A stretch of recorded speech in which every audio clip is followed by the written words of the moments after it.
Class 12 English से डर लग रहा है? Don't fear, the answer is here.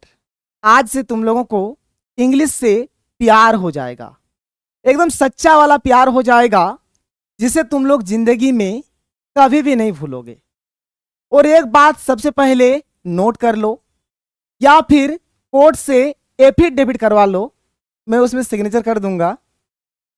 English में तुम लोगों को जो भी पढ़ाएंगे वही क्वेश्चंस एग्जाम में आने वाला है। यानी मेरा पढ़ाया हुआ 90% क्वेश्चंस एग्जाम में सेम टू सेम आने वाला है। तो इंग्लिश से तुमको एकदम भी नहीं डरना है।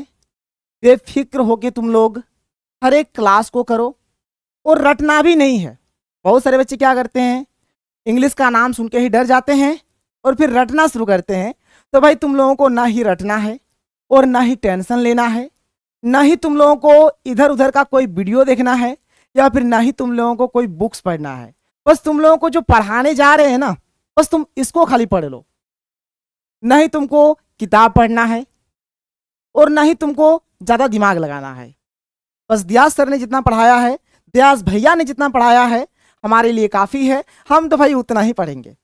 और एक ज़रूरी बात, सबसे पहले हम लोग बुक पोर्शन स्टार्ट करते हैं। बुक में हमारा जो सबसे पहला चैप्टर है, यानी जो फर्स्ट चैप्टर है, इसका नाम है द लास्ट लेसन। मतलब देख सकते हो भाई दुनिया किस कदर है। चैप्टर है हमारा पहला, यानी ये हमारा फर्स्ट चैप्टर है, और इसका नाम है लास्ट लेसन। देख सकते हो चैप्टर का नाम है द लास्ट लेसन। चीज़ों को हम लोग बेहतरीन तरीके से समझेंगे, और इस चैप्टर का जितना भी एमसीक्यू क्वेश्चंस है, हर एक क्वेश्चंस को अभी हम लोग एक एक करके डिस्कस करेंगे। सबसे पहले इस चैप्टर के बारे में हम लोग जानते हैं, उसके बाद हम लोग इस चैप्टर के हर एक क्वेश्चंस के बारे में जानेंगे। तो आप यहाँ पर देख सकते हो हमारे पास जो चैप्टर है, चैप्टर का नाम है द लास्ट लेसन, और इस चैप्टर के ऑथर का नाम यानी कि लेखक का नाम है अल्फोंस डॉडेट। सबसे पहले तुम लोगों को यहाँ पर मैं एक ट्रिक बता देता हूँ कि तुम लोग किस प्रकार से चैप्टर का नाम और ऑथर के नाम को याद रखोगे। सिंपल सा बात होगा भाई, टेंशन मत लेना। चलो तुमको बताते हैं, इधर आ जाओ। होले होले आराम आराम से समझेंगे, हम लोगों को कोई टेंशन नहीं है, कोई जल्दबाजी भी नहीं है। हमारे पास एक ट्रिक है। ट्रिक क्या है, हमने सब कुछ पढ़ लिया है, बस क्या पढ़ना बाकी है, तो लास्ट लेसन वाला चैप्टर पढ़ना बाकी है। तो मास्टर तो चला गया है घर, तो लास्ट लेसन को हम लोग किससे पढ़ेंगे, तो इसी में ट्रिक है। तो लास्ट लेसन को हम लोग पढ़ेंगे फोन से। देखो PHON, ये हो गया फोन, ठीक है, और SE हो गया से। यानी लास्ट लेसन को हम लोग किससे पढ़ेंगे, तो फोन से पढ़ेंगे। किससे पढ़ेंगे सर, तो फोन से पढ़ेंगे। तुम स्पेलिंग में मत जाना, कोई बच्चा बोलेगा सर आप तो फोन का स्पेलिंग गलत लिख दिए हो। तुमको यहाँ पर ट्रिक बता रहे हैं, याद करने का तरीका बता रहे हैं। तो हमारे पास जो चैप्टर है, चैप्टर का नाम है द लास्ट लेसन। यानी जो लास्ट लेसन वाला जो चैप्टर है ना, इसको हम लोग किससे पढ़ेंगे सर, तो तुम तुरंत दिमाग में याद रखोगे कि सर ने हमें बताया है कि इस चैप्टर को हम लोग फोन से पढ़ेंगे। फोन से, फोन से, ठीक है। देखो फोन से, फोन से, इतना क्लियर हो गया। अब ये जो ऑथर है या फिर जो राइटर है, कहाँ के है भाई, तो ये है फ्रेंच के। फ्रेंच, फ्रेंच, फ्रेंच यानी कि फ्रांस, ठीक है। ये फ्रांस का है। कहाँ का है, फ्रांस का है। कहाँ का है, फ्रांस का है। तो Alphonse Daudet was a French novelist. ये क्या है, एक फ्रेंच नोवेलिस्ट है, यानी ये फ्रांस देश का है। कहाँ का है, फ्रांस देश का है, और ये एक फ्रेंच नोवेलिस्ट है। इसके बारे में थोड़ा सा अभी मैं तुमको समझा रहा हूं। आगे बढ़ते हैं। सारा ध्यान अब तुम लोग मेरे ऊपर दोगे। ऐसे तो उतना हैंडसम तो है ही नहीं, काला है, लेकिन लाइटिंग में गोरा दिख रहे होंगे। ध्यान से सुनो। ये जो चैप्टर है ना, द लास्ट लेसन, इस चैप्टर को कब लिखा गया है पता है। और ये जो चैप्टर है, इस चैप्टर में हम लोग जो मेन कैरेक्टर है, हमारा मेन कैरेक्टर है, एक कैरेक्टर है जिसका नाम है फ्रांज। क्या नाम है, फ्रांज, जो कि एक लड़का का नाम है। जो कि क्या है, एक लड़का का नाम है। इस चैप्टर में एक टीचर है, टीचर का नाम है एम हामेल। टीचर का क्या नाम है? एम हामेल, जो कि फ्रेंच भाषा का एक टीचर है, यानी फ्रेंच लैंग्वेज का क्या है? ये एक टीचर है। तो इस चैप्टर में अगर तुम इस चैप्टर को अगर तुम पढ़ोगे तो इस चैप्टर में फ्रांस के बारे में बताया गया है, फ्रेंच भाषा के बारे में बताया गया है। फ्रांस क्या है? ये हमारा एक देश का नाम है, ये कंट्री का नाम है। फ्रेंच क्या है? तो ये एक भाषा है, ये एक लैंग्वेज है। और इस चैप्टर में एक लड़का है जिसका नाम है फ्रांज, जो कि क्या है? एक बॉय है, जो कि एक लड़का है। तो तुम लोग कंफ्यूज मत हो जाना। फ्रांस देश का नाम है, फ्रेंच हमारा एक भाषा है, फ्रांज हमारा एक लड़का का नाम है। तो इस चैप्टर को उस समय लिखा गया था जब फ्रांस और पर्सिया में युद्ध हो रहा था। क्या हो रहा था? फ्रांस में और पर्सिया में, फ्रांस और पर्सिया में क्या हो रहा था? युद्ध हो रहा था। और ये जो युद्ध हो रहा था ना, इस युद्ध में क्या होता है? फ्रांस हमारा हार जाता है और पर्सिया हमारा जीत जाता है।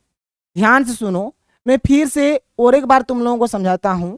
ये जो द लास्ट लेसन चैप्टर है ना, इस चैप्टर में क्या बताया गया है?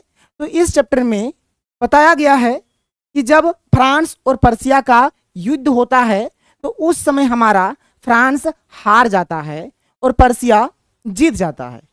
और हम सभी को पता है कि एक टाइम पे हमारा देश भारत भी गुलाम था। और जब कोई भी देश गुलाम रहता है ना, तो हम लोग अपने मन से कुछ भी नहीं कर सकते हैं। बिल्कुल वही चीज होता है फ्रांस के साथ। फ्रांस यहाँ पर हार जाता है, पर्सिया फ्रांस को गुलाम बना लेता है। उस समय क्या होता है? बोला जाता है, जैसे देखो हर एक देश का अपना अपना एक भाषा होता है। तो फ्रांस देश का जो भाषा है, कौन सा भाषा है? फ्रेंच भाषा है। फ्रांस देश का भाषा क्या है? फ्रेंच भाषा है। तो बोला जाता है कि अब फ्रांस में कोई भी व्यक्ति फ्रेंच भाषा नहीं पढ़ सकता है। विशेष करके फ्रांस के दो डिस्ट्रिक्ट है, दो जिला है, एल्सेस और लॉरेंस। ये दो जिला में ये ऑर्डर आ जाता है कि अब फ्रांस में फ्रेंच भाषा का पढ़ाई नहीं होगा। तो इस चैप्टर में अगर तुम देखोगे तो विशेष करके वही चीज बताया गया है कि जब कोई देश किसी देश का गुलाम हो जाता है तो उसका अपना भाषा तक छीन जाता है। फ्रीडम तो छीनता ही है, लेकिन तुम अपने भाषा को भी नहीं बोल सकते हो, तुम अपने भाषा को लिख नहीं सकते हो, तुम अपने भाषा को पढ़ नहीं सकते हो। तो यहां पर कहानी वही होता है। सिंपल सा बात है। ये जो द लास्ट लेसन चैप्टर है, इस चैप्टर को कब लिखा गया है? जब फ्रांस और पर्सिया के बीच युद्ध होता है। इस युद्ध में फ्रांस हमारा हार जाता है, पर्सिया हमारा जीत जाता है। फिर बर्लिन से ऑर्डर आता है। बर्लिन क्या है अभी बताऊंगा, टेंशन मत लो। तो बर्लिन से ऑर्डर आता है, बोला जाता है कि फ्रांस में फ्रेंच भाषा का पढ़ाई नहीं होगा। इन लोगों को बहुत हर्ट होता है कि यार अब हम लोग अपनी मातृभाषा को नहीं सीख सकते हैं, हम अपनी मातृभाषा को नहीं पढ़ सकते हैं। ये जो फ्रांस, ये जो लड़का है ना, ये शुरू में एकदम पढ़ता उड़ता नहीं था, लेकिन जब पता चला कि अब हमें फ्रेंच भाषा पढ़ने को नहीं मिलेगा तो इसको भी बहुत ही ज़्यादा रिग्रेट होता है, इसको भी बहुत ही ज़्यादा दुख होता है कि हमने क्या ही कर दिया, हमने क्यों नहीं फ्रेंच भाषा को अच्छे से पहले ही सीख लिया। और यहाँ पर जो टीचर है एम हामेल, जो कि एक फ्रेंच भाषा के ही टीचर है। अब एक चीज़ समझो, ये टीचर है फ्रेंच भाषा का, अब उस देश में फ्रेंच भाषा का पढ़ाई होगा ही नहीं, तो इस टीचर का भी कोई ज़रूरत नहीं है। तो यहाँ पर क्या होता है कि एम हामेल स्कूल में, मतलब फ्रांस का जो स्कूल था वहाँ पर 40 सालों से पढ़ा रहे थे। लेकिन जब बर्लिन से ऑर्डर आता है, बोला जाता है कि फ्रांस में अब फ्रेंच भाषा का पढ़ाई नहीं होगा, तो एम हामेल का भी स्कूल में कोई ज़रूरत नहीं है। तो एम हामेल विदा लेके चले जाते हैं। तो इस चैप्टर में विशेष करके वही बताया गया है कि जब कोई एक देश किसी दूसरे देश का गुलाम हो जाता है तो किस प्रकार से उनका फ्रीडम छीन जाता है, किस प्रकार से उनका खुद का लैंग्वेज छीन जाता है। और कोई भी देशवासी हो ना, वो अपने देश से, वो अपने मातृभाषा से बहुत प्यार करते हैं। एम हामिल बोलते भी है कि जो फ्रेंच लैंग्वेज है ये दुनिया का सबसे बेस्ट लैंग्वेज है, ये लॉजिकल लैंग्वेज है, ये क्लियरेस्ट लैंग्वेज है, इस प्रकार से बोलते भी है। तो पूरी जो चैप्टर हमारा है ना, इसी पर बेस्ड है। तुमको समझ में आ गया होगा। नहीं समझ में आया है टेंशन मत लो, 1 मिनट में समझा देते हैं, फिर से समझ लो, एकदम टेंशन मत लो। द लास्ट लेसन जो चैप्टर है, ये लास्ट लेसन चैप्टर को उस समय लिखा गया है जब फ्रांस और पर्सिया में युद्ध हो रहा था। इस युद्ध में हमारा फ्रांस हार जाता है, पर्सिया जीत जाता है। फिर पर्सिया से एक ऑर्डर आता है कि फ्रांस में अब फ्रेंच भाषा का पढ़ाई नहीं होगा। इस चीज को देखते हुए फ्रांस का एक स्टूडेंट है, एक लड़का है जिसका नाम है फ्रांज, उसको बहुत ही दुख होता है। वो सोचता है कि हमने क्यों सही से नहीं पढ़ा। और यहाँ पर एम हामिल जो फ्रांस के स्कूल में 40 सालों से फ्रेंच भाषा पढ़ा रहे थे, अब उनका भी कोई जरूरत नहीं है, क्योंकि अब फ्रांस में फ्रेंच भाषा का पढ़ाई ही नहीं होगा। तो फ्रेंच टीचर का क्या जरूरत है, कोई जरूरत नहीं है। तो फिर अब जो एम हामिल है वो अपने स्कूल से विदा लेते हैं। ऐसे एम हामिल थोड़ा स्ट्रिक्ट टाइप के टीचर थे, थोड़ा खड़ूस थे, थोड़ा डिसिप्लिन वाले मतलब टीचर थे। लेकिन जिस दिन उसको जाने का होता है ना, उस दिन वे नॉर्मल रहते हैं और वे भी बहुत रिग्रेट करते हैं कि मैं अपने बच्चों को सही से पढ़ा नहीं पाया। तो पूरी जो चैप्टर है ना, इसी पर बेस्ड है। तो टेंशन मत लो, एक एक करके हम लोग चीजों को समझते हैं। आ जाओ यहां पर फटाफट देखते चलो। सबसे पहले देखो चैप्टर जिसका नाम है द लास्ट लेसन। तो लास्ट लेसन को हम लोग किससे पढ़ेंगे सर? तो लास्ट लेसन को हम लोग पढ़ेंगे फोन से, इसीलिए इस चैप्टर का नाम हो गया अल्फोंस डॉडेट। अल्फोंस डॉडेट जो है ये एक फ्रेंच नोवेलिस्ट है। इतना समझ में आया? कि जो लास्ट लेसन चैप्टर जो है ना, इसको कब लिखा गया है? उस समय लिखा गया है जब फ्रांस और पर्सिया में युद्ध हो रहा था। और इस युद्ध में फ्रांस हमारा हार जाता है भाई, फ्रांस हार जाता है और पर्सिया हमारा जीत जाता है। इस बात को याद रखना। और ये जो पर्सिया है ना, पर्सिया का नेतृत्व यानी इसका लीड कौन कर रहा था? इसका लीड कर रहा था, इसका नेतृत्व कर रहा था बिस्मार्क। कौन कर रहा था? बिस्मार्क इसका नेतृत्व कर रहा था। अब एक बात सुनो, ये जो पर्सिया है ना, पर्सिया में कौन कौन सा देश का हिस्सा शामिल था? तो देखो, पर्सिया में हमारा जर्मनी शामिल था, पोलैंड शामिल था और ऑस्ट्रिया शामिल था। वही चीज यहां पर इंग्लिश में लिख दिया गया है और ये तुम्हारा ऑब्जेक्टिव में आएगा। तो एक बात खोपड़िया में घुसाओ कि पर्सिया में कौन कौन सा देश का हिस्सा शामिल था। तो पर्सिया में हमारा जर्मनी, पोलैंड और ऑस्ट्रिया का कुछ हिस्सा शामिल था। इतना बात खोपड़िया में घुस रहा है। आगे बढ़ते हैं, आगे चलो। अब देखो भाई, in this story the French districts of Alsace and Lorraine have passed into Persian hands। अब देखो, जब फ्रांस और पर्सिया के बीच युद्ध होता है तो फ्रांस हार जाता है, पर्सिया हमारा जीत जाता है। तो फ्रांस का यहाँ पर 2 जिला, 2 डिस्ट्रिक्ट, एक है एल्सेस और एक है लॉरेन, ये विशेष करके पर्सिया के हाथ में चला जाता है। और वहीं से ऑर्डर आता है, बोला जाता है कि फ्रांस के 2 जिला विशेष करके एल्सेस और लॉरेन में अब से फ्रेंच भाषा का पढ़ाई नहीं होगा। पूरी स्टोरी इसी पर हमारा बेस्ड है। जैसे बताया, फ्रांस हमारा एक कंट्री का नाम है, यानी एक देश का नाम है, ठीक है। फ्रांस जो है बॉय यानी एक लड़का का नाम है, ये हमारा, ये भी तुम समझ रहे हो। एम हामिल जो है, जो कि एक फ्रेंच लैंग्वेज टीचर है। और इस चैप्टर में अगर कभी भी एग्जाम में पूछा गया कि किस वार के बारे में, किस युद्ध के बारे में बताया गया है, तो तुम बोलोगे सर इसमें फ्रैंको पर्सियन वार यानी फ्रांस और पर्सिया के बीच जो युद्ध हुआ है, जो वार हुआ है, जो लड़ाई हुआ है, उसी के बारे में दिखाया गया है, ठीक है। और एक चीज सुनो, नोट है एक बढ़िया सा, पर्सिया का वर्तमान नाम जर्मनी है। अगर वर्तमान समय में देखोगे तो पर्सिया का नाम क्या है? तो पर्सिया का नाम है जर्मनी। और बर्लिन क्या है बाबू? तो जर्मनी की राजधानी है। ये सब थोड़ा सा याद रखना। जर्मनी की राजधानी क्या है? बर्लिन है। तो ये जो ऑर्डर आता है बर्लिन से ही आता है। तुम पर्सिया भी बोल सकते हो, जर्मनी भी बोल सकते हो, बर्लिन भी बोल सकते हो, कोई इशू नहीं है। तो बर्लिन से ऑर्डर आता है। पूरी बात तुम लोगों को समझ में आ गया होगा। इस चैप्टर का मेन पर्पस यही है कि जब कोई देश किसी का गुलाम बन जाता है तो उसका फ्रीडम छिन जाता है, उसका अपना खुद का लैंग्वेज छिन जाता है। यही सब बताया गया है। ठीक है, कोई दिक्कत कोई प्रॉब्लम नहीं है।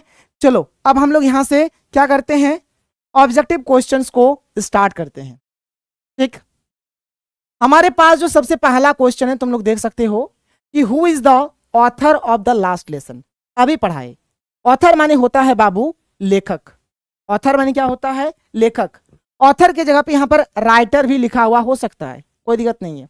अभी तुमको ट्रिक बता दिए कि लास्ट लेसन को हम लोग किससे पढ़ेंगे सर, तो तुम लोगों ने बोला कि सर इसको पढ़ो ना फोन से। देखो फोन और ये से रटना ही नहीं है, फोन से बोल दो, तुम्हारा काम हो गया।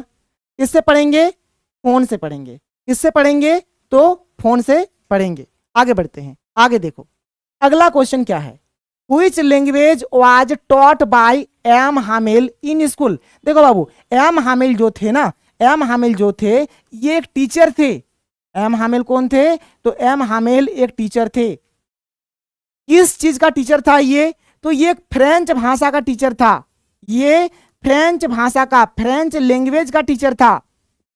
और एम हामिल जो थे ना वे उस स्कूल में, यानी जो फ्रांस का जो स्कूल था उसमें कितने सालों से पढ़ा रहे थे, तो तुम याद रखना कि उस स्कूल में ये 40 सालों से पढ़ा रहे थे, 40 इयर्स से पढ़ा रहे थे। तो इतना सारा चीज तुम याद रखो। तो यहाँ पर क्वेश्चन है कि which language was taught by M Hamel in school. तो एम हामिल स्कूल में क्या सब्जेक्ट पढ़ाते थे, क्या लैंग्वेज पढ़ाते थे, तो बोलोगे सर फ्रेंच लैंग्वेज पढ़ाते थे। फ्रेंच लैंग्वेज इसका एकदम राइट आंसर हो जाएगा, जो तुम यहाँ पे देख सकते हो। ठीक है, तो ये फ्रेंच लैंग्वेज पढ़ाते थे और बाबू ये टीचर थे फ्रेंच भाषा का, फ्रेंच लैंग्वेज का। और ये फ्रांस के स्कूल में 40 सालों से पढ़ा रहे थे। याद रखना कितने सालों से पढ़ा रहे थे, 40 सालों से पढ़ा रहे थे। तो ये चैप्टर मतलब ये वाला क्वेश्चन तुम्हारा क्लियर होता है। चैप्टर में अभी बाकी है, अभी तो स्टार्टिंग है, अभी चैप्टर पूरा बाकी है। आगे चलते हैं अगला question, question number 3। For how many years did M Hamel serve the school. इसका अभी मैंने इसका आंसर बताया तुम लोगों को, कितने सालों से पढ़ा रहे थे, फटाक से बोल दोगे तुम लोग सर 40 सालों से पढ़ा रहे थे। 40 इयर्स हो जाएगा इसका राइट आंसर। क्या हो जाएगा, 40 इयर्स इसका राइट आंसर हो जाएगा। आगे देखो अगला क्वेश्चन, क्वेश्चन नंबर 4 क्या है। Question number 4, whom did M Hamel blame for not sending students to school। M Hamel जो थे ना वे, तुमको पता है कि एम हामिल एक स्कूल में पढ़ाते थे और ये फ्रेंच भाषा के टीचर थे। तो एम हामिल जिस स्कूल में पढ़ाते थे उस स्कूल में, यानी उसके आसपास का जो क्षेत्र था वहां से बच्चों को स्कूल नहीं भेजा जाता था। तो जब स्कूल नहीं भेजा जाता था बच्चों को, तो इसको लेकर एम हामिल किसको ब्लेम करते थे, वही लिखा गया है कि whom did M Hamel blame for not sending students to school. Students को जब स्कूल नहीं भेजा जाता था तो एम हामिल किसको ब्लेम करते थे, तो एम हामिल ब्लेम करते थे पेरेंट्स को, यानी माता पिता को ब्लेम करते थे। एम हामिल का कहना था कि पेरेंट्स ही बच्चों को स्कूल नहीं भेज रहे हैं। तो जब बच्चों को स्कूल नहीं भेजा जाता था तो एम हामिल किसको ब्लेम करते थे, पेरेंट्स को ब्लेम करते थे। इतना बात समझ में आ गया। अब और एक बात तुम लोग यहाँ पे ध्यान से सुनो, यहाँ पर क्या होता है, जो पेरेंट्स है ना, जो पेरेंट्स है ये अपने बच्चों को स्कूल नहीं भेजते थे, बल्कि ये अपने बच्चों को कहाँ भेज देते थे, पेरेंट्स अपने बच्चों को, ठीक है, अपने बच्चों को यानी स्टूडेंट्स को ये कहाँ भेज देते थे, तो ये भेज देते थे फार्म्स में, मिल में, ठीक है, फार्म्स में मिल में भेज देते थे, लेकिन स्कूल नहीं भेजते थे। फार्म्स में मिल्स में क्यों भेजते थे, फार्म्स में मिल्स में क्यों भेजते थे, तो पैसा कमाने के लिए, to earn money, to earn money. बात को समझो एकदम अच्छे से, बात को समझो। सबसे पहला बात, बच्चों को जब स्कूल नहीं भेजा जाता था तो एम हामिल किसको ब्लेम करते थे, तो एम हामिल ब्लेम करते थे पेरेंट्स को। एक बात समझ गया तुम लोग, ठीक है। और ये जो पेरेंट्स है ना, बच्चों को स्कूल नहीं भेजते थे, बल्कि बच्चों को किसी फार्म्स में भेज देते थे, कोई मिल में भेज देते थे। क्यों भेजते थे सर? तो पैसा कमाने के लिए, to earn money, to earn money. देखो ये ना अंदर अंदर का चीज मैं तुमको बता रहा हूं, मतलब ये सीक्रेट चीज है, इसीलिए इसको तुम लोग एकदम अच्छे से करो। इसीलिए मैंने बोला है ना, चीजों को समझो, मजा आएगा। कोई रटा रटाया चीज यहाँ पर तुम लोगों को नहीं बताया जा रहा। ये मत सोचना कि तुम लोगों को रटाया जा रहा है कि आए आंसर बोल दिया, यहाँ पेरेंट्स होगा बाबू रट लो, नहीं, डिटेल में बता रहे हैं, डिटेल में समझा रहे हैं। भले ही वीडियो का लेंथ बड़ा हो, हमें इससे कोई लेना देना नहीं है, हमारे पास अभी बहुत समय है। चलो आगे बढ़ते हैं। अगला क्वेश्चन है which country did France belong to. देखो फ्रांस जो है एक बॉय का नाम है, एक लड़का का नाम है। तो इस क्वेश्चन में ये पूछा गया है, ये जो फ्रांस है ना, ये किस कंट्री से बिलोंग करता है, मतलब ये किस देश का है। तो बाबू तुमको पता है ये किस देश का है? ये फ्रांस का है, ये फ्रांस का है। पूरी कहानी ही हमारा फ्रांस देश पर है। ये किस देश से बिलोंग करता है? तो फ्रांस से बिलोंग करता है। शुरू से मैं तुम लोगों को बता रहा हूं, कोई दिक्कत वाली बात नहीं है। आगे देखो अगला क्वेश्चन क्या है, why was Franz reluctant to go to school. मतलब ये जो फ्रांस जो है ना, मतलब इसको पढ़ने लिखने में मन नहीं करता था, इसको पढ़ने लिखने में मन नहीं करता था, इसको इधर उधर घूमने में, जो बर्ड्स होते हैं उसका अंडा जो होता है ना, अंडा को कलेक्ट करने में, मतलब फ्रांस को इधर उधर घूमने में मन करता था। ठीक है, इसको इधर उधर घूमने में, इधर उधर घूमने में मन करता था।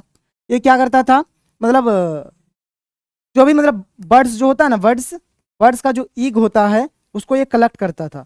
ये सब चीज करने में, मतलब खुरपतिया लड़का है, पढ़ाई लिखाई से इसको उतना लेना देना नहीं है। इधर उधर घूमने बोलो, बकती करने बोलो, इसको बड़ी मजा आता था, लेकिन पढ़ने में इसको उतना मन नहीं करता था। तो ये जो फ्रांस है ना, ये स्कूल उस दिन जाना नहीं चाह रहा था, मतलब उसको इच्छा ही नहीं हो रहा था स्कूल जाने का। क्यों नहीं वो स्कूल जाना चाहता था पता है? उसको एक होमवर्क मिला था, उसको एक होमवर्क मिला था, उसको एक होमवर्क मिला था। किस चीज का होमवर्क मिला था? तो उसको होमवर्क मिला था, ग्रामर में एक टॉपिक है पार्टिसिपल्स।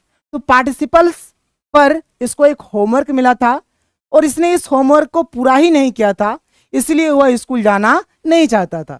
तो बस ये बोलोगे, 6 का राइट आंसर हो जाएगा option number 4, lesson on participles was not prepared. यानी जो इसको होमवर्क मिला था उस होमवर्क को इन्होंने पूरा ही नहीं किया था। बात समझ रहे हो? तो इसीलिए ये जो बच्चा है ये स्कूल जाना नहीं चाहता था। तो ये हो जाएगा इसका प्यारा सा सुंदर सा आंसर। ठीक है, देख सकते हो वही इसका आंसर है। आगे बढ़ते हैं, अगला क्वेश्चन देखो। अगला क्वेश्चन क्या है कि what is the setting of the last lesson. अभी बताया गया है बाबू, ये जो लास्ट लेसन जो चैप्टर है ना हमारा, इस चैप्टर में किस वार के बारे में बताया गया है या फिर इस चैप्टर को कब लिखा गया है। तो अभी बता दिए तुमको, ये जो चैप्टर है जब फ्रांस और पर्सिया में जब वार चल रहा था, यानी फ्रेंको पर्सियन वार के समय इस चैप्टर को लिखा गया है। क्या बोलोगे? फ्रेंको पर्सियन वार। ऑप्शन नंबर 1 इसका राइट आंसर हो जाएगा, जो तुम यहां पर देख सकते हो, the Franco Prussian war. Clear है बात? आगे बढ़ते हैं, अगला क्वेश्चन। अगला क्वेश्चन क्या है, which country was defeated in Franco Prussian war. अभी तुमको बता दिए, ये जो चैप्टर है ये हमारा फ्रेंको पर्सिया वार पर, यानी फ्रांस और पर्सिया के युद्ध पर ये चैप्टर हमारा बेस्ड है। और इस चैप्टर में देखो सबसे पहला बात होता है डिफीटेड। डिफीटेड माने होता है कौन हारा है। ठीक है, कौन हारा है। तो इसमें कौन हारा है बाबू? तो इसमें हारा कौन है? तो इसमें हारा है हमारा फ्रांस। जो हारा है उस देश का नाम बता दो। इस युद्ध में कौन हार गया है? Which country was defeated in Franco Prussian war. तो बोलोगे सर इसमें फ्रांस हमारा हार गया है, तो फ्रांस हो जाएगा इसका हमारा बिल्कुल राइट वाला आंसर। फ्रांस हारा है, पर्सिया जीत गया है। और पर्सिया क्या हुआ है? जीता है। पर्सिया जीता है और फ्रांस हमारा हारा है। बस इतना बात याद रखना। आगे देखो अगला क्वेश्चन, क्वेश्चन नंबर 9 क्या है, what was there in front of the bulletin board. देखो इस चैप्टर को जब तुम डिटेल में पढ़ोगे तो वहां पे फ्रांस का जो एरिया था वहां पर एक बुलेटिन बोर्ड लगा हुआ था कुछ इस प्रकार से। ठीक है, इस प्रकार से बुलेटिन बोर्ड एक तो लगा हुआ था। जो भी न्यूज वगैरह आता था ना, जैसे कोई मान के चलो युद्ध हार गया या फिर कोई नोटिस जारी हुआ तो सब कुछ इसी बुलेटिन बोर्ड पर आता था। तो जिस दिन ये ऑर्डर आया कि अब से फ्रांस में फ्रेंच भाषा का पढ़ाई नहीं होगा, तो उस दिन क्या था, इस बुलेटिन बोर्ड के अगल बगल में बहुत भीड़ था, बहुत सारा क्या था, क्राउड था। और एक बात तुम लोग खोपड़िया में घुसा कर रखो कि जो भी नोटिस आता था, ठीक है, कहीं पर कोई मान के चलो कोई युद्ध यानी कोई बैटल वगैरह कोई हार जाता था, तो सारा कुछ जो होता था ना इसी बुलेटिन बोर्ड के ऊपर ही आता था। इस बात को याद रखना। और ये जो बुलेटिन बोर्ड था इसके अगल बगल में बहुत सारा भीड़ रहता था, बहुत सारा क्राउड रहता था। तो इस चीज को तुम लोग लिखोगे। तो इसका आंसर क्या हो जाएगा, हमारा क्राउड हो जाएगा इसका बिल्कुल राइट वाला आंसर। क्लियर है? आगे बढ़ते हैं, अगला क्वेश्चन देखते हैं। क्वेश्चन नंबर 10 क्या है, देखो बाबू। What had been put up on the bulletin board that day. मतलब बुलेटिन बोर्ड में क्या क्या आता था और विशेष करके उस दिन क्या आया था, ठीक है। तो उस दिन ये आया था, उस दिन ये आया था बुलेटिन बोर्ड में। बुलेटिन बोर्ड में उस दिन क्या आया था, बुलेटिन बोर्ड में उस दिन लिखा हुआ था कि अब फ्रांस में फ्रेंच भाषा का पढ़ाई नहीं होगा, फ्रेंच भाषा का पढ़ाई नहीं होगा, बल्कि अब से फ्रांस में किस भाषा का पढ़ाई होगा, तो अब से फ्रांस में जर्मन भाषा का पढ़ाई होगा। बात को समझो। उस दिन बुलेटिन बोर्ड में ये लिखा हुआ आया था कि फ्रांस में अब से फ्रेंच भाषा का पढ़ाई नहीं होगा, केवल और केवल जर्मन भाषा का पढ़ाई होने वाला है। तो इसका जो राइट आंसर हो जाएगा ये हो जाएगा ऑप्शन नंबर 3, यानी टीच ओनली जर्मन। ये हो जाएगा इसका बिल्कुल राइट आंसर, जो आप यहां पर देख सकते हैं। हमारे पास जो अगला क्वेश्चन है, क्वेश्चन नंबर 11 क्या है, what does the last lesson signify. Last lesson यहां पर क्या सिग्निफाई कर रहा है। सिग्निफाई माने होता है दर्शाना, सिग्निफाई माने क्या होता है, दर्शाना। यानी जो लास्ट लेसन चैप्टर है ना, ये क्या दर्शा रहा है, यानी ये हमें क्या बता रहा है। तो इस चैप्टर में ये बताया जा रहा है कि जब कोई भी देश किसी दूसरे देश का गुलाम बन जाता है तो वहां के लोगों का लाइफ यानी कि जीवन किस प्रकार से बदल जाता है। जैसे अब लोग पहले की तरह बोल नहीं सकते हैं, अपनी मातृभाषा को पढ़ नहीं सकते हैं, अपनी मातृभाषा को सीख नहीं सकते हैं, इन लोगों का फ्रीडम छिन गया। तो इतना कुछ यहाँ पर हो रहा है। तो ये जो चैप्टर है ना, ये क्या सिग्निफाई कर रहा है, क्या दर्शा रहा है, इस चैप्टर में आपको क्या देखने को मिल रहा है, तो बोलोगे चेंज इन लाइफ, कि किस प्रकार से वहाँ के लोगों का लाइफ ही बदल गया, उन लोगों का जीवन ही बदल गया। ठीक है, तो इसका आंसर क्या हो गया, ऑप्शन नंबर 3 हो गया, चेंज इन लाइफ। अगला क्वेश्चन देखो, क्वेश्चन नंबर 12 क्या है कि what did France find on reaching the school. अब होता क्या है, ध्यान से सुनना। बुलेटिन बोर्ड में आ जाता है खबर कि अब फ्रांस के स्कूलों में फ्रेंच भाषा का पढ़ाई नहीं होगा। अब वहां पर केवल और केवल क्या होगा, जर्मन भाषा का पढ़ाई होगा। और हम सभी को पता है कि फ्रांस के स्कूल में एक टीचर है जिनका नाम है एम हामिल। और एम हामिल जो है ये ये क्या है, ये फ्रेंच भाषा का ही टीचर है। ये क्या है बाबू, ये फ्रेंच भाषा के टीचर है, फ्रेंच लैंग्वेज के ये टीचर है। अब जब वहाँ पर फ्रेंच भाषा का पढ़ाई होगा ही नहीं तो टीचर का भी कोई ज़रूरत नहीं है। तो स्कूल में ये बात आ गया कि एम हामिल 40 साल से जिस स्कूल में पढ़ा रहे थे, अब एम हामिल का उस स्कूल में कोई ज़रूरत नहीं है। अब इनको अपना बोरिया बिस्तर बांध के वहाँ से जाना पड़ेगा। इसीलिए उस दिन स्कूल में एकदम सन्नाटा छा गया था, उदासी छा गया था, सब कोई चुपचाप था। ऐसा लग रहा था कि जैसे संडे का छुट्टी चल रहा है, इस प्रकार का वहाँ पे फीलिंग्स आ रहा था सभी को कि संडे का छुट्टी है, इसलिए सब कोई शांत है।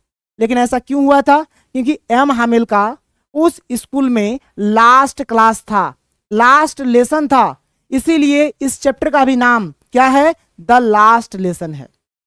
और एम हामिल का आभार व्यक्त करने के लिए, यानी उनको ग्रेटिट्यूड दिखाने के लिए, एटीट्यूड नहीं, एटीट्यूड अलग चीज हो गया, ग्रेटिट्यूड में बोल रहा हूं, यानी आभार व्यक्त करने के लिए गांव वाले आए थे। और गांव वाले कहां पर बैठे थे? तो लास्ट के बेंच में बैठे हुए थे। याद रखना, गांव वाले कहां बैठे हुए थे? लास्ट के बेंच में बैठे हुए थे। और यहां पर आभार व्यक्त करने के लिए आए थे, क्योंकि जो यहां पर हमारे एम हामिल है उनका स्कूल में क्या था? लास्ट लेसन था, लास्ट क्लास था। ठीक है, तो उस दिन जब फ्रांज स्कूल पहुंचता है तो वह क्या पाता है?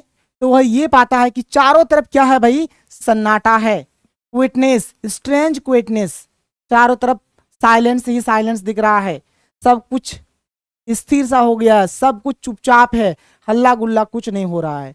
तो इसका राइट आंसर क्या हो जाएगा? ऑप्शन नंबर 4 इसका बिल्कुल सही आंसर हो जाएगा। आगे बढ़ते हैं, अगला क्वेश्चन देखते हैं। क्वेश्चन नंबर 13 क्या है? What made Franz forget M Hamel's ruler and crankiness? देखो स्टार्टिंग में ही तुम लोगों को मैंने बताया कि एम हामिल जो थे ना, ये थोड़ा सा स्ट्रिक्ट वाले टीचर थे। और इनका जो स्वभाव था, इसके स्वभाव में थोड़ा सा क्रैंकीनेस था और इनको रूल बहुत पसंद था। ये रूल से जीता था, डिसिप्लिन से रहता था, थोड़ा स्ट्रिक्ट टाइप के टीचर थे। उनके स्वभाव में थोड़ा सा क्या था? क्रैंकीनेस था। फेरेंज को अच्छा भी नहीं लगता था। जो फेरेंज है ना, वो अपने टीचर एम हामिल को मतलब उतना पसंद नहीं करता था। लेकिन बाद में क्या होता है? जो फ्रांज होता है वो एम हामिल का जो क्रैंकीनेस स्वभाव था, जो रूडली बिहेवियर था, जो स्ट्रिक्ट बिहेव करते थे, सब कुछ भूल जाता है। क्यों भूल जाता है? क्योंकि एम हामिल का उस दिन स्कूल में लास्ट क्लास था। अब इसके बाद एम हामिल वहां से जाने वाले थे। जब फ्रांस सोचता है कि अरे यार अब तो हमारे सर नहीं रहेंगे, तो उनको बहुत ज्यादा दुख होता है। अरे यार, एक कहावत भी है ना, एक कहावत ये है कि दुनिया का फितरत है, जब इंसान उसके पास रहता है ना, तब उस इंसान का कद्र नहीं होता है। और एक चीज तुम गौर करना, जब कोई इंसान मर जाता है ना, तो फिर आदमी उसका बुराई नहीं करता है, हर एक आदमी के मुंह से उसका अच्छाई ही निकलता है। इसीलिए बोला जाता है जब इंसान पास रहे तब उसका कदर कर लेना चाहिए। ठीक है, और मरने के बाद अच्छा अगर बोलोगे भी ना, तो फिर कोई फायदा नहीं है, क्योंकि आपके लाइफ से वो आदमी चला गया है। तो वही बात यहाँ पर होता है कि फ्रेंच पहले एम हामिल्स का उतना बात नहीं सुनते थे, होमवर्क वगैरह देते थे तो करते नहीं थे, लेकिन अब इनको रियलाइज हो रहा है कि हमने क्या गलती किया है। तो वही बात है, the idea of his going away, मतलब जब ये उनको समझ में आया कि नहीं अब एम हामिल हमें छोड़ के जाने वाले हैं, जब उनको ये आइडिया हो जाता है कि अब ये जाने वाले हैं, तब जो फ्रांज है वो एम हामिल का जो भी क्रैंकीनेस नेचर था, जो भी उनको डांटते वगैरह थे, ये सब कुछ भूल जाते हैं। तो इसका राइट आंसर क्या हो जाएगा? इसका राइट आंसर हो जाएगा ऑप्शन नंबर 4। ठीक है, आगे बढ़ते हैं। अगला क्वेश्चन, क्वेश्चन नंबर 14 क्या है? Why did the villagers, villagers मानी हो गया गांव वाला, ठीक है, या गांव के लोग, जो भी बोलोगे, गांव वाला आया था ना, गांव वाला आया था, come to meet M Hamel in the school. और ये जो गांव वाला था ना, याद रखना, ये लास्ट बेंच में बैठे थे। कहाँ बैठे थे? लास्ट बेंच में ये बैठे थे बाबू। कहाँ बैठा था ये? लास्ट बेंच में बैठा था। और क्यों आए थे स्कूल ये लोग? क्यों आए थे? एम हामिल से मिलने के लिए क्यों आए थे? इसीलिए आए थे उनका आभार व्यक्त करने के लिए। वही मैं बोल रहा था, ग्रेटिट्यूड, टू शो ग्रेटिट्यूड, यानी उनका आभार व्यक्त करने के लिए आए थे। ठीक है, कि आपने हमारे स्कूल में बच्चों को 40 साल तक पढ़ाया, इसका हम लोग क्या करते हैं? आभार व्यक्त करते हैं। तो ये हो जाएगा टू शो ग्रेटिट्यूड, इसका राइट आंसर हो जाएगा। क्लियर है बात? आगे देखो अगला क्वेश्चन, क्वेश्चन नंबर 15 क्या है? What was Franz expected to be prepared for at school that day? देखो बाबू, एक चीज गौर करना, इस चैप्टर का एक मैं बता देता हूं, यदि कहीं पर भी तुमको ऑप्शन में पार्टिसिपल्स दिख जाएगा ना, तो तुम उसको आंख मूंद के टिक कर देना, तुम्हारा सही हो जाएगा। पार्टिसिपल्स यदि कहीं लिखा हुआ है ऑप्शन में तो तुम्हारा ये एकदम सही हो जाएगा। क्योंकि जो फ्रांज है उनको होमवर्क मिला था, किस चीज को लेकर मिला था? पार्टिसिपल्स को लेकर मिला था। ये ग्रामर का एक टॉपिक है, ग्रामर का एक पोर्शन है, इसी को लेकर इनको होमवर्क दिया गया था। Question number 16, what did Franz notice that was unusual that day? Franz जब स्कूल पहुंचता है तो उनको उस दिन स्कूल में अजीब सा लगता है। तो अजीब सा क्यों लगता है अभी तुम लोगों को बताया, क्योंकि हम हामिल स्कूल से जाने वाले थे, इसलिए स्कूल में पूरा पूरी सन्नाटा था, चारों तरफ सब कोई उदास था। तो ये लिखोगे तुम लोग, इसका आंसर हो जाएगा क्विटनेस इन द स्कूल। यानी स्कूल में क्या था? चारों तरफ सन्नाटा था, कोई उतना चिल्ला नहीं रहा था, ऐसा लग रहा था कि स्कूल में छुट्टी चल रहा है। तो इसका आंसर हो जाएगा हमारा option number 1, quietness in the school. आगे देखो अगला क्वेश्चन, क्वेश्चन नंबर 17 क्या है? What changes Franz feeling about M Hamel and school? ठीक है, क्वेश्चन में बोल रहा है कि व्हाट चेंजेज, क्या चेंजेज होता है, मतलब क्या चेंजेज फ्रांज फीलिंग करता है एम हामिल के बारे में और स्कूल के बारे में। बात को समझो, इस क्वेश्चन में क्या बोला जा रहा है? इस क्वेश्चन में यह बोला जा रहा है कि जो फ्रांज है ना, वो एम हामिल के बारे में और स्कूल के बारे में क्या चेंजेज को फीलिंग करता है, यानी क्या बदलाव हुआ है जिसको ये फीलिंग करता है। और ये कब हुआ है? तो ये तब हुआ है जब हमारा ऑर्डर आया है, कहां से? बर्लिन से। जब बर्लिन से ऑर्डर आता है, जब बर्लिन से ऑर्डर आता है, बोला जाता है कि अब फ्रांस में फ्रेंच भाषा का पढ़ाई नहीं होगा बल्कि जर्मन भाषा का पढ़ाई होगा, तो उस समय फ्रांस को रियलाइज होता है, इसको फीलिंग्स आता है, ये समझता है स्कूल के बारे में, एम हामिल के बारे में, क्योंकि एम हामिल भी तब स्कूल में रहने वाले नहीं है, इसीलिए ये सारा कुछ इनको रियलाइज हो जाता है। तो इसका राइट आंसर हो जाएगा हमारा ऑप्शन नंबर 2 हो जाएगा, ऑर्डर फ्रॉम बर्लिन। आगे देखो अगला क्वेश्चन, क्वेश्चन नंबर 18, एक्सप्रेशन। यहां पर एक वर्ड है थंडर क्लैप, इसका मतलब क्या है? तो इसका मतलब है स्टार्टलिंग एंड अनएक्सपेक्टेड। इसको तुम याद कर लेना बाबू, ठीक है, इसको तुम याद कर लेना। इसका मतलब ये होता है स्टार्टलिंग एंड अनएक्सपेक्टेड होता है, ठीक है। आगे देख लो अगला क्वेश्चन, क्वेश्चन नंबर 19 क्या है? Why was Franz was shocked to see M Hamel? जो फ्रांज था ना, वो एम हामिल को देखकर शॉक्ड क्यों हो जाता है? शॉक्ड हो गया, ठीक है। तो शॉक्ड क्यों होता है? ऑप्शंस देखो क्या क्या है। Because of his formal dress, because he gave sweets, because he had a flower in his hand, all of this. इसका राइट आंसर हो जाएगा कि because of his formal dress, क्योंकि एम हामिल जो थे ना, वे ऐसे में फॉर्मल ड्रेस नहीं पहनते थे, जब कोई प्रोग्राम वगैरह होता था तो ही जाकर वे फॉर्मल ड्रेस पहनते थे। लेकिन उस दिन फ्रांज देखा कि भाई कोई प्रोग्राम भी नहीं है, लेकिन एम हामिल क्या किए हैं? अपना फॉर्मल ड्रेस पहन लिए हैं। तो इस चीज को देखकर जो फ्रांज है वो शॉक्ड हो जाता है, ठीक है। तो इसका राइट आंसर क्या हो जाएगा? Because of his formal dress. जब देखता है कि एम हामिल फॉर्मल ड्रेस पहन लिया है, आज तो प्रोग्राम भी नहीं है, तो इस चीज को देखकर फ्रांज शॉक्ड हो जाता है। आगे देखो अगला क्वेश्चन, क्वेश्चन नंबर 20 क्या है? What attitude of M Hamel surprised Franz? यानी एम हामिल का कौन सा एटीट्यूड देखकर फ्रांज सरप्राइज्ड हो जाता है? मैंने स्टार्टिंग से बताया है कि एम हामिल जो था वो थोड़ा स्ट्रिक्ट टाइप का टीचर था, उनको रूल बहुत पसंद था, वे डिसिप्लिन से चलते थे और वो थोड़ा क्रैंकी स्वभाव के थे। लेकिन एम हामिल जिस दिन स्कूल से जाने वाले होते हैं ना, उस दिन वे बहुत ही सॉफ्ट रहते हैं, बहुत ही काइंड रहते हैं, और इस चीज को देखकर फ्रांज जो है ना सरप्राइज हो जाता है। सर एम हामिल ऐसे टीचर थे ही नहीं, आज कितना नॉर्मल है, कितना सॉफ्ट है, ये हमेशा क्रैंकी स्वभाव के थे, आज कैसे सॉफ्ट हो गया? तो इस चीज को देखकर फ्रांज क्या हो जाता है? सरप्राइज्ड हो जाता है। तो इसका राइट आंसर क्या हो गया? ऑप्शन नंबर 1 हो गया, सॉफ्ट एंड काइंड। आगे देखिए हमारे पास जो अगला क्वेश्चन है, क्वेश्चन नंबर 21 क्या है? Who was M Hamil? Question में बोला जा रहा है कि एम हामिल कौन था। तो एम हामिल कौन था? तो ये एक लैंग्वेज टीचर था। क्या था बाबू? Language teacher. और किस लैंग्वेज का टीचर था? कई बार बताया तुम लोगों को मैंने, फ्रेंच लैंग्वेज का, यानी फ्रेंच भाषा का ये एक टीचर था। तो ये ऑप्शन नंबर 2 इसका यहाँ पर सही आंसर हो जाएगा। आगे देखिए अगला क्वेश्चन, क्वेश्चन नंबर 22 क्या है? What is the theme of the last lesson. ये जो चैप्टर है ना, द लास्ट लेसन, इस चैप्टर का थीम क्या है? मतलब ये जो चैप्टर है ये किस चीज को लेकर है? तो इस चैप्टर में बताया गया है love for one's own language, कि हमें अपने भाषा से, हमें अपनी मातृभाषा से जो प्यार है इसके बारे में इस चैप्टर में बताया गया है। दूसरा बताया गया है फ्रीडम के बारे में, स्वतंत्रता के बारे में।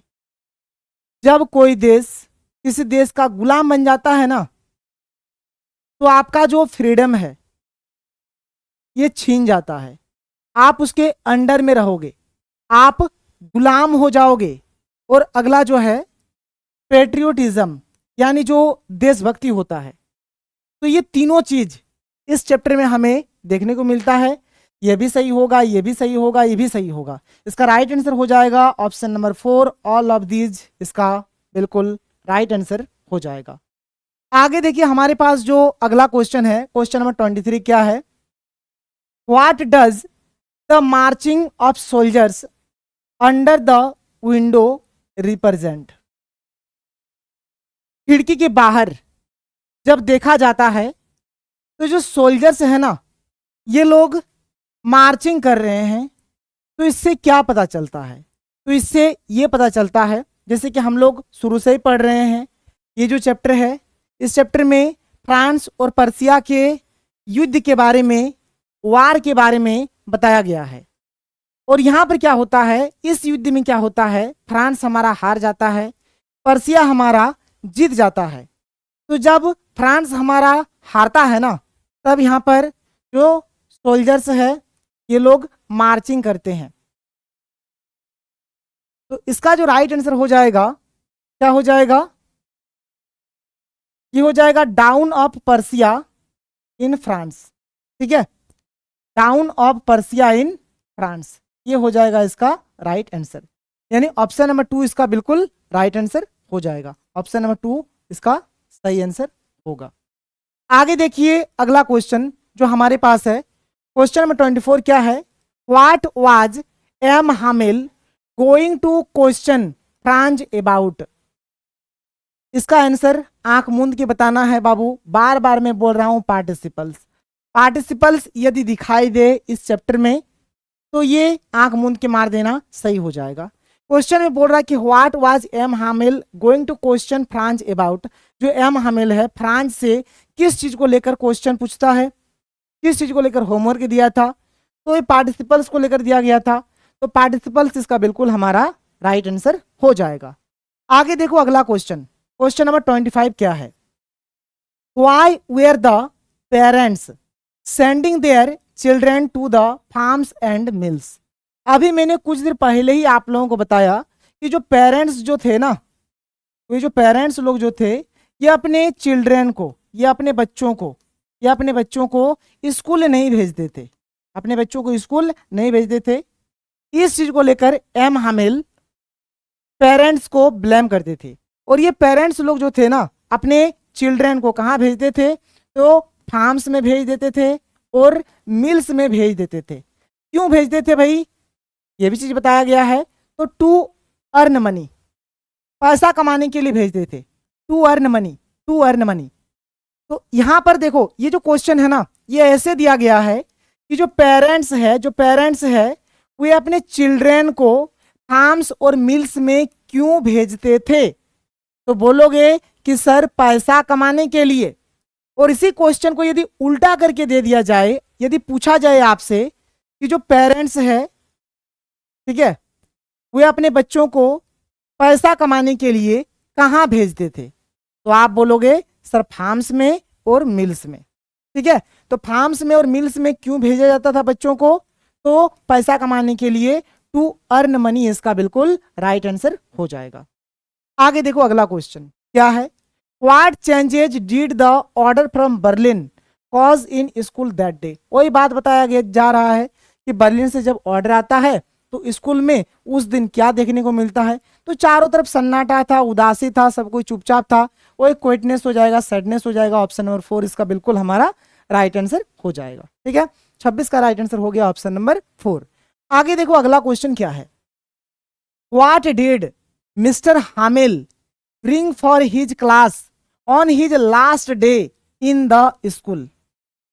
देखो बर्लिन से ऑर्डर आ गया, जब फ्रांस में फ्रेंच भाषा का पढ़ाई नहीं होगा, एम हामिल को अपना बोरिया बिस्तर लेकर स्कूल से जाना है। तो स्कूल में एम हामिल का लास्ट क्लास रहता है, तो जब उसका लास्ट क्लास रहता है, लास्ट लेसन रहता है, तो उस दिन एम हामिल फॉर्मल ड्रेस पहन के आते हैं। फॉर्मल ड्रेस पहन के आते हैं, फॉर्मल ड्रेस के साथ साथ वे अपने साथ बहुत सारे न्यू नोटबुक्स लेकर आते हैं।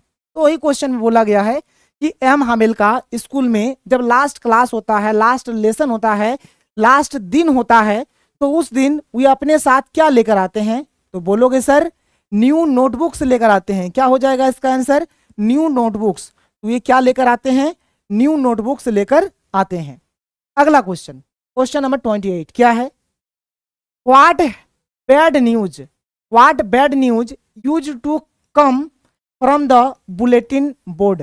देखो मैंने तुमको स्टार्टिंग में ही बताया, कुछ देर पहले ही बताया कि जो भी न्यूज आता था, चाहे कोई नोटिस आया, कोई ड्राफ्ट आया, कहीं पर कोई युद्ध हार गया, कोई बैटल्स हार गया, तो सब कुछ कहाँ पे आता था, बुलेटिन बोर्ड में ही आता था।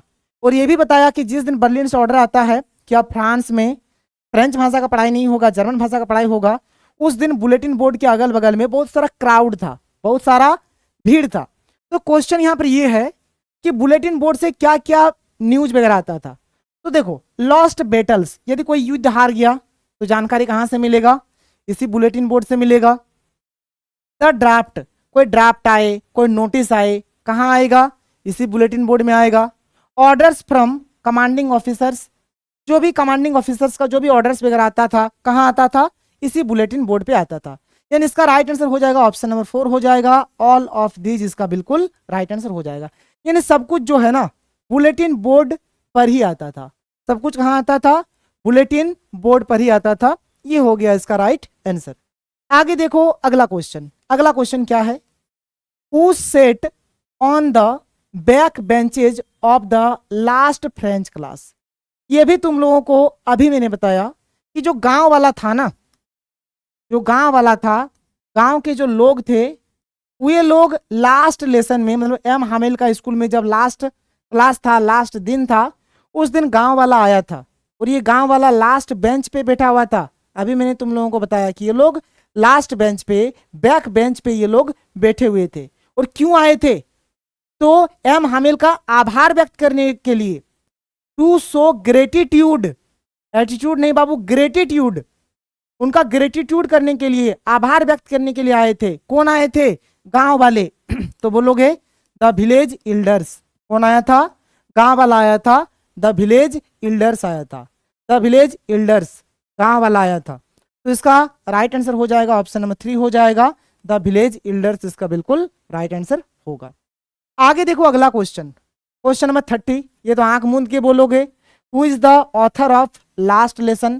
तो लास्ट लेसन को किससे पढ़ना है बाबू, फोन से पढ़ना है। तो ये हो गया अल्फोंस डॉडेट। ठीक है, फोन से पढ़ेंगे, अल्फोंस डॉडेट इसका राइट आंसर हो गया। आगे देख लो अगला क्वेश्चन, क्वेश्चन नंबर 31 क्या है, what did Hamil say about French language in the last lesson. ये जो चैप्टर है, इस चैप्टर में एम हामिल ने फ्रेंच लैंग्वेज के बारे में क्या बोला है। तो ये सब तुम लोगों को मैंने बताया, उन्होंने फ्रेंच लैंग्वेज के बारे में बोला है, ये पूरे वर्ल्ड का सबसे बेस्ट लैंग्वेज है, सबसे अच्छा लैंग्वेज है, ये ब्यूटीफुल लैंग्वेज है, ये क्लियरेस्ट लैंग्वेज है, ये एक लॉजिकल लैंग्वेज है। तो ऑल ऑफ दीज हो जाएगा इसका हमारा राइट आंसर। यानी सब कुछ बोला है, ये दुनिया का सबसे ब्यूटीफुल लैंग्वेज है, ये क्लियरेस्ट लैंग्वेज है, ये लॉजिकल लैंग्वेज है। तो ऑल ऑफ दीज इसका हमारा राइट आंसर हो जाएगा। Option number 4 is the right answer. आगे देखो अगला क्वेश्चन, क्वेश्चन नंबर 32 क्या है? Which attitude of M Hamel surprised Franz? ये मैंने बताया कि एम हामेल के सॉफ्ट और काइंड एटीट्यूड को देखकर, बिहेवियर को देखकर एम हामेल क्या हो जाता है? सरप्राइज्ड हो जाता है। ठीक है, तो इसका राइट आंसर क्या हो जाएगा? ऑप्शन नंबर 1 हो जाएगा, सॉफ्ट एंड काइंड। आगे देखो अगला क्वेश्चन, क्वेश्चन नंबर 33 क्या है? When people are insulted, what key do they have to the prison according to M Hamel? तो यहाँ पर एम हामेल के अकॉर्डिंग बताना है। जैसे मान के चलो कोई एक इंसान है, ठीक है, कोई एक इंसान है, इसको मान के चलो जेल हो गया, इसको मान के चलो क्या हो गया? जेल हो गया, जेल में इसको डाल दिया गया। तो किसी भी इंसान को यदि जेल में डाल दिया गया तो समझो कि उसका पूरा पूरी फ्रीडम छीन गया। तो उसके पास केवल और केवल होता क्या है? तो इसके पास केवल और केवल होता है खुद का लैंग्वेज। क्या होता है? खुद का लैंग्वेज होता है, बाद बाकी कुछ भी नहीं होता है। यहाँ पर सिंपल सा बात बोलोगे, अगर कोई भी इंसान को अगर जेल में है कोई इंसान, तो उसके पास कुछ भी नहीं बचा हुआ है, उसके पास केवल और केवल क्या है? तो उसका खुद का लैंग्वेज। तो बोलोगे देयर लैंग्वेज। क्या बोलोगे? Their language. ये ऑप्शन नंबर 4 इसका राइट आंसर होगा, देयर लैंग्वेज इसका बिल्कुल सही आंसर हो जाएगा। आगे देखो अगला क्वेश्चन, क्वेश्चन नंबर 34।